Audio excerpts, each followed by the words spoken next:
5 most brutal killers reacting to a death sentence. Mikhail Lloyd. Most wanted man in Florida is waking up in a hospital this morning. Killers like Mikhail Lloyd can really convince people about the justice in the death penalty. Lloyd was no one-time killer too, as he had 3 brutal murders on his hands. It all started in December 2016, when Lloyd was having an argument with his girlfriend, Sade Dixon, over abortion. The situation escalated so quickly, with Dixon pulling a gun on him. However, whichever one of them who wanted the baby gone got their wish, but in an extremely twisted manner, as Lloyd shot Dixon, killing both her and the unborn child. Unfortunately, this was only the beginning of that night's insanity, as people heard the gunshots and hurried over, including Dixon's brother and mother, who were also shot at by Lloyd, but thankfully they survived. While everyone probably wished that the nightmare would end, it didn't. The police were alerted, and one officer by the name of Deborah Clayton arrived on the scene to approach Lloyd, but this triggered a wild shootout, where Lloyd got the upper hand again and continued his spree of murders, including Clayton.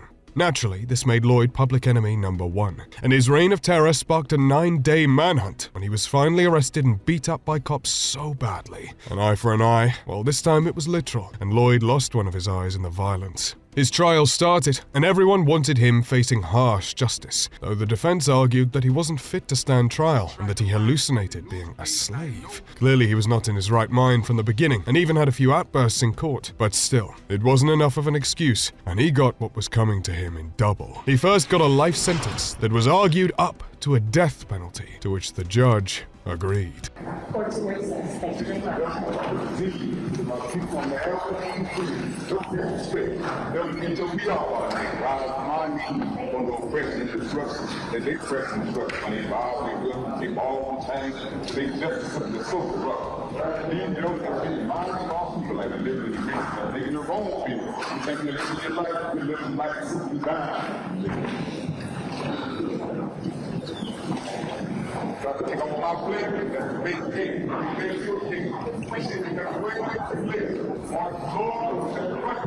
Mikhail Lloyd may have always been unstable, but some people just lose it all of a sudden.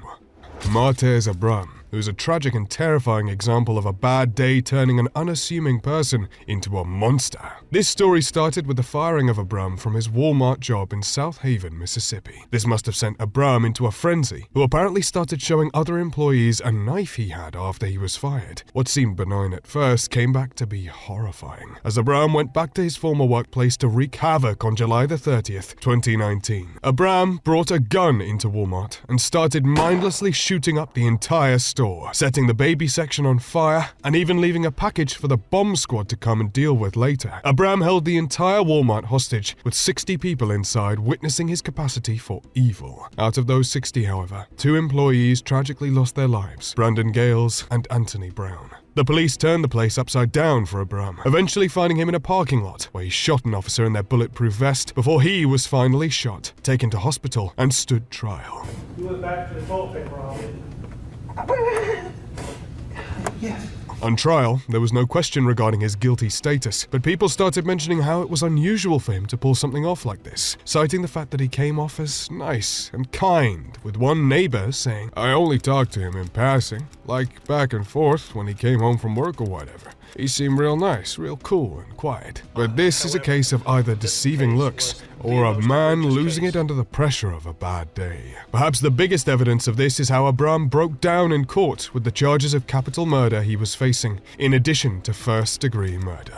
However, his tears and guilt couldn't save him from both a life sentence and a recommendation of the death penalty by the jury that convinced the judge. Sentence you to death. Count 2, you will be sentenced to death.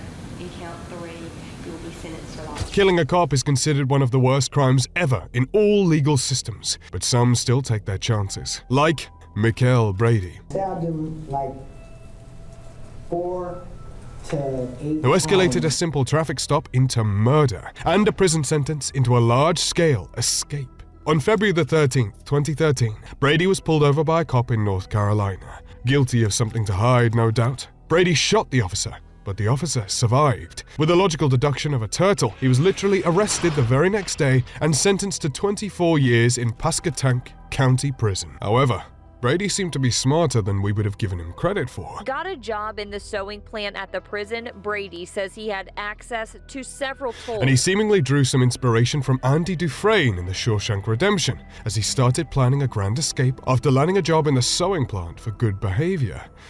Ironically. Somehow planning on using sewing tools to escape an entire prison, Brady partnered with 3 others. Jonathan Monk, Wyja Buckman, and Seth Frazier, and on October the 12th, 2017, they tried to pull off their daring escape. However, things went south real fast, as Brady returned to his insane killer instinct and killed 4 prison guards. It got so horrible that apparently one victim was stabbed a sickening 65 times. Punched her in the face. When I punched her in the face is when she fell down to the floor. Thankfully, these guards' lives were not in vain, as the escape attempt failed. Of course, the 4 inmates stood trial again. With fair justice, the jury recommended the death penalty for Brady, who admitted to organizing the whole thing. Recommending that the defendant be sentenced to death. What's insane is, had the 4 men not attempted to escape prison, their sentences would have been far lighter, and 4 innocent lives would still have been spared. But at least they got what they deserved. Some killers crossed the line of genuinely terrifying and unstable. Mikko Jenkins. Mikko Jenkins. I got you. What do you mean you got me? I got your DNA at the murder scene. Whose story is both insane and absolutely terrifying. This unstable serial killer left a trail of bodies that had the police running circles. Back in 2013, just after Jenkins was released from prison, dead bodies started mysteriously appearing in Colorado. It began with 2 bodies found in a white pickup truck by the police, Juan Uribe Peña and Jorge C. Cajiga Ruiz. However, both people were not linked to Jenkins. The 3rd body, on the other hand, belonged to a 22-year-old Curtis Bradford, who was found shot in the back. Bradford was apparently an acquaintance of Jenkins in prison, but it wasn't the same case for the 4th victim, 33-year-old Andrea Kruger, who also had no relation to Jenkins. All of these bodies were left without a killer in mind, until Jenkins was arrested for unrelated terror threats and an interrogation began. Shockingly, the police found their guy when Jenkins admitted to the 4 murders in the interrogation. Get her to an isolated place. If you think 4 murders is crazy enough, that's not even half of the insanity of this story. Throughout all of his crimes, Jenkins claims that everything he does is a sacrifice to the Egyptian god of chaos, Apophis, who orders him to commit crimes and hurt people. Like something straight out of a fantasy movie, Jenkins is convinced he's some sort of apostle for a mythological deity. Even on trial, Jenkins still mentions Apophis as his main drive and motivation, going as far as speaking a strange language, claiming it's his. Apophis clearly wasn't around to help him get out of trouble, though. And this apostle was deemed fit to stand trial and eventually pleaded guilty.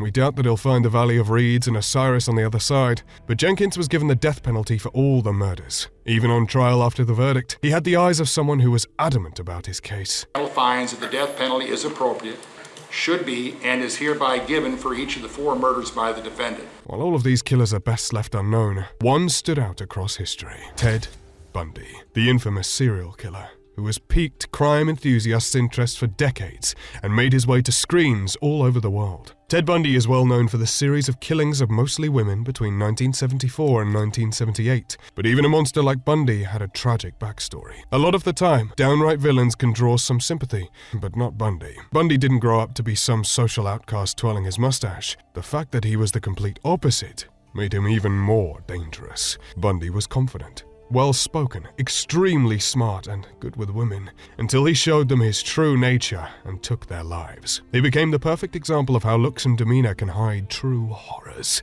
And just because he flashed a smile and looked neat, didn't mean he wasn't as bad as any gruesome murderer that revolts people. Bundy was arrested and escaped prison several times, but it was his arrest in 1975, when his car matched a description by kidnapping victim Carol DeRonch, that got him. By the time 1978 rolled around, Bundy was already facing 3 murder charges. On trial, his twisted charisma and charm came off so hard that he was even his own attorney. But there's a reason he wasn't passing the bar exam anytime then, because after refusing a plea deal, he was sentenced for murder, first-degree murder, and burglary, landing himself not 1, but 2 death penalties. This court, independent of, but in agreement with, the advisory sentence rendered by the jury, does hereby impose the death penalty upon the defendant Theodore Robert Bundy. By the time Bundy was executed in 1989, he already had the blood or tears of 20 confirmed victims and 36 suspected victims. Bundy's case and personality became so popular that several TV shows and movies were made about